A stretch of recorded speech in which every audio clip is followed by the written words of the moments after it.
Welcome back to our channel. ल सम्पूर्णमा सेवारो भन्दै है आजको नयाँ ब्लग चाहिँ हामी यहाँनिर सुरु गर्नु लागेको छौँ। र हाम्रो नयाँ आजको ब्लगमा चाहिँ के हुँदैछ भन्दाखेरि यहाँनिर हामी चाहिँ अस्ति हामीले यहाँनिर आलु रोपेको ब्लग हालेको थियौँ होइन। यो चाहिँ हाम्रो अब फर्स्ट ट्राई हो। अनि आफ्टर हाम्रो बिहा भएको बादको यो हाम्रो फर्स्ट हामीले खेती गरेको यहाँनिर हामीले आलु रोपेको थियौँ ब्रिकेन र मैले होइन। अनि यहाँनिर आलु आज चाहिँ अब खन्ने बेला भएको छ नि त, खन्ने बेला भइसक्यो होइन। अनि अब हेरौँ आज खनेर कति चाहिँ आलु फल्ने रहेछ होइन। अनि हेर्दै गर्नु होला है हाम्रो आलु कति फल्छ। रोपेको चाहिँ हामीले कति भन्दाखेरि 5 केजी रोपेको आलु होइन। फर्स्ट ट्राईको लागि अब नेक्स्ट इयर अलिक धेरै रोप्नुपर्छ। इफ फल्यो भने चाहिँ होइन, फलेन भने चाहिँ अब के हो, अब फलेन भने फेरि रोप्ने हो, फेरि ट्राई गर्ने हो। ब्रिकेन देशी भएर यहाँ बाहिर निस्केछ हेर है साथी रे। हेर न आलु त फलेको रहेछ है, बाहिर छ के भन्छ र है। म चाहिँ एकदम सफरिङ फ्रम टन्सिल हो। धेरै बादमा चाहिँ मेरो फेरि टन्सिल बल्झिराखेको छ। अनि पुरा धुलो छ नि त। अनि धुलो फेरि अहिले बाटोतिर पनि पुरा धुलो। आलु अरे कमिला लागेछ कि क्या हो। ल हेर्दै गर्नु होला भिडियोलाई अन्तिमसम्म हेरेर माया गरिदिनु होला। अनि नयाँ हुनुहुन्छ भने चाहिँ सब्सक्राइब गरेर माया देखाइदिनु होला।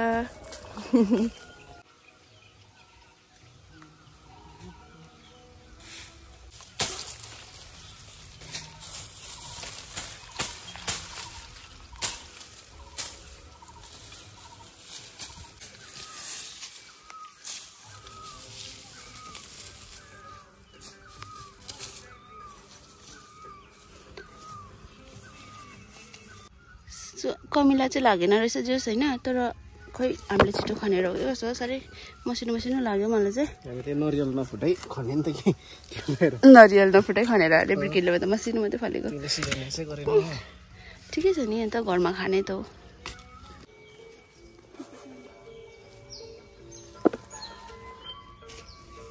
सिन्चेनो फत्र फलेछ आलु चाहिँ फल्न चाहिँ, तर दामी फलेछ। यता हेर्दै त आजको खेतला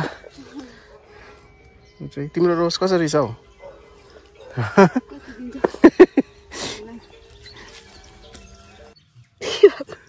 हामीले कलिलोमै टिपेर होला है आलु यस्तो भएको। मसिनो मात्रै फलेको, अलिक कलिलै थियो होला जस्तो लाग्यो। साह्रै मसिनो छ नि त। के भएछ?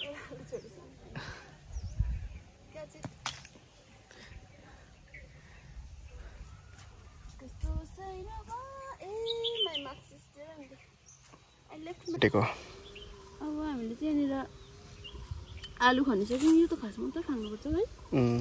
आलु रोपिसक्यौँ कि खनिसक्यौँ कि अब चाहिँ यहाँनिर हामी काँक्रा रोप्ने। आवर नेक्स्ट भेजिटेसन के भन्छ खाने के भन्छ रोप्नु मात्रै।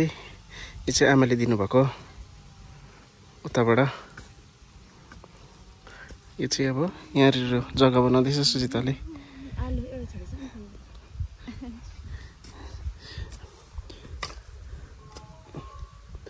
हामीले चाहिँ भर्खर आलु खनिसकेको। यस्तो हुन्छ आलु चाहिँ। यहाँ रहेछ यही। यसरी खोज्यो भने त 1 केजी आलु त यहीँ भेट्ने रहेछ हो। 1 केजी जस्तो। तर हामीलाई त्यस्तो उयो नै छैन, लोभै छैन आलुको। अहिले आलु प्रशस्त भएर यस्तोहरू त फ्यालिदिन्छौँ। मल त लाउनुपर्छ नि।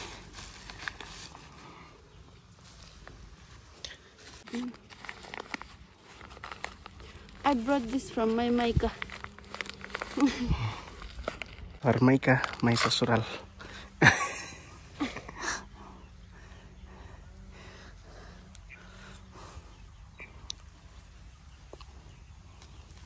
यसरी रोप्दो म त त्यसलाई पनि छाँटेर अलग अलग गर्ने सोच्दै थिएँ त। त्यस्तो होइन रहेछ। छुट्टीमा पनि काम आयो भन्छ होला है तिमी त नि। तिम्रै लागि रोपेको।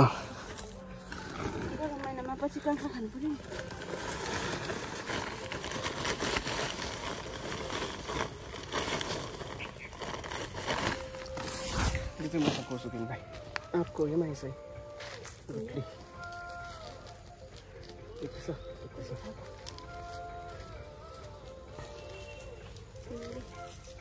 हाम्रो यहाँ माथि त्यो चर्च छ नि त कि अन्त के भन्छ त्यसलाई भजनै भन्छ भन्दैन नि भजनै भन्छ क्रिस्चियनहरूको पनि भजन गर्दैछ क्रिस्चियनहरूको रोशन लागेको छ चर्चमा चाहिँ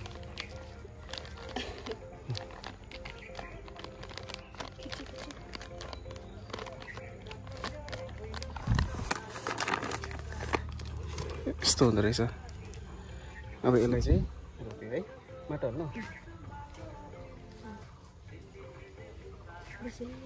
ए हो सास फेर्ने दिनु पर्दैन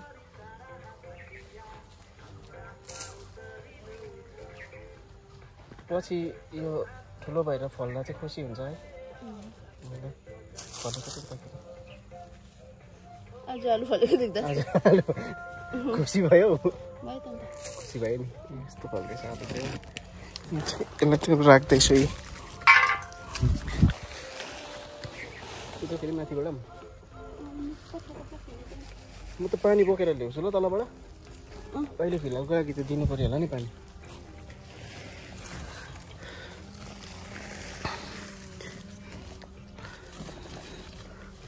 ल त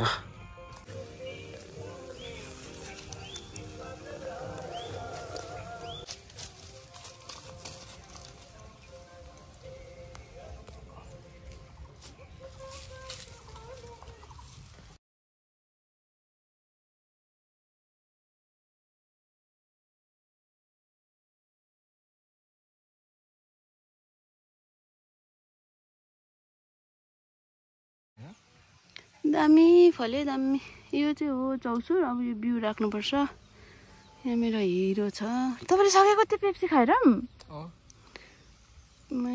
कसैले त आफूलाई मात्रै पानी लिएर आएछ मलाई चाहिँ छैन यहाँ चाहिँ अब हामी अदुवा रोप्ने है अहिले खाली जग्गा बनाइरहेको आज चाहिँ अदुवा रोपाइ नहुने रहेछ किनकि माइजूले बिउ दिनुहुन्छ अरे भोलि कहिले माइजूले बिउ ल्याएर चाहिँ रोप्नुपर्छ हामीले यहाँ काँक्रा रोप्यौँ हो काँक्रा आप्पाले बिउ लगाइराखिदिनु भएको यो चाहिँ यत्रो यत्रो भयो है आप्पा भिडियो हेर्नुहुन्छ नि आप्पाले अन्त यो चाहिँ उता घरबाट ल्याएर रोपेको यो 2 च्याङ चाहिँ यहाँ चाहिँ अब एक घरा चाहिँ हामी यहाँनिर के पो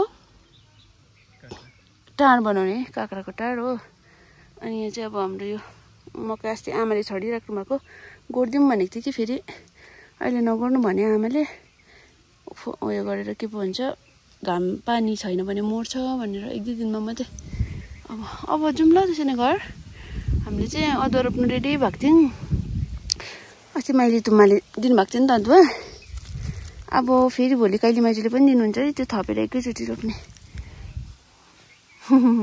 ल जाउँ ल अब गएर नुहाइदिए गर्छ मेरो ड्रेसहरू धुनु पर्ने छ यस्तो दामी हावा चल्यो केरा पनि फल्दैछ